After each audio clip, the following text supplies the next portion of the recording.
کہانی شروع ہونے سے پہلے چینل کو ضرور سبسکرائب کریں، ویڈیو کو لائک اور شیئر کریں۔ احمد کی قسمت کا کھیل۔ احمد ایک شریف اور نیک دل انسان تھا۔ اس نے ہمیشہ اپنے ماں باپ کی عزت کی اور ان کی خدمت کو اپنا فرض سمجھا، مگر قسمت کو کچھ اور ہی منظور تھا۔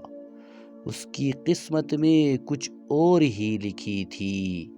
احمد کی شادی ایک خوبصورت مگر ضدی اور جھگڑالو لڑکی نایاب سے ہو گئی۔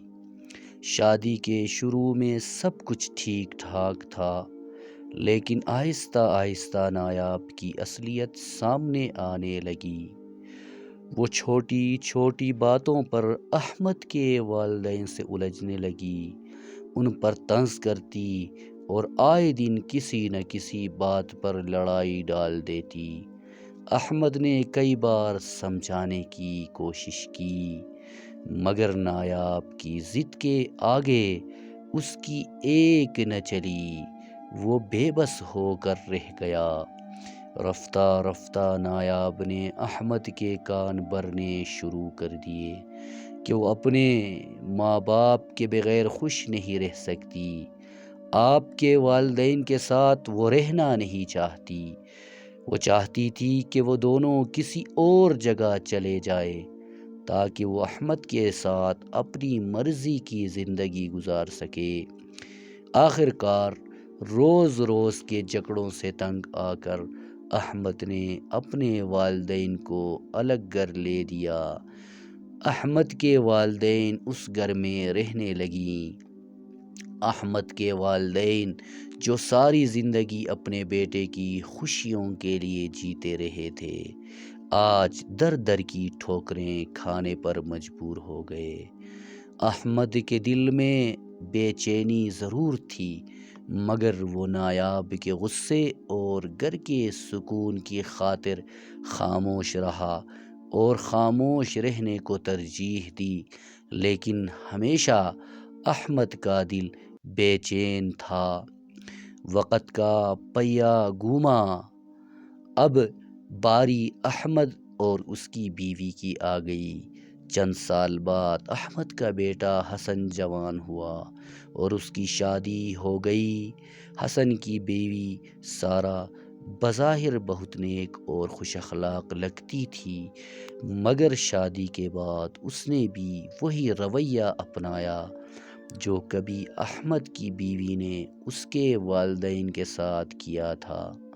وہ ہر بات پر احمد اور نایاب کی بے عزتی کرتی، ان پر چلاتی اور ان کے کھانے پینے تک میں روک ٹوک کرنے لگی۔ ان کی زندگی کو اجیرن بنا دیا۔ احمد کے دل پر ہر دن قیامت گزرنے لگی۔ اسے احساس ہونے لگا کہ جو کچھ اس نے اپنے والدین کے ساتھ کیا تھا، وہی سلوک اب اس کے ساتھ ہو رہا ہے۔ ایک دن حسن نے بھی نایاب کے کہنے پر احمد اور نایاب کو گھر سے نکال دیا، بالکل ویسے ہی جیسے احمد نے کبھی اپنے ماں باپ کو نکالا تھا۔ اسی طرح انجام ہوا احمد اور اس کی بیوی کا، جس طرح انہوں نے اپنے والدین کے ساتھ کیا تھا۔ اب احمد اور نایاب ایک ویران زندگی گزار رہے تھے، جس میں نہ کوئی سہارا تھا اور نہ ہی کوئی امید۔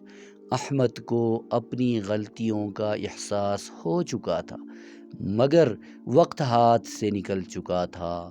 وہ سوچتا رہتا کہ اگر اس نے اپنے والدین کے ساتھ ناانصافی نہ کی ہوتی تو شاید آج وہ بھی سکون کی زندگی گزار رہا ہوتا، لیکن اس نے اپنے والدین کی نافرمانی کی ہے، اس لیے یہ اس کے ساتھ ہو رہا ہے۔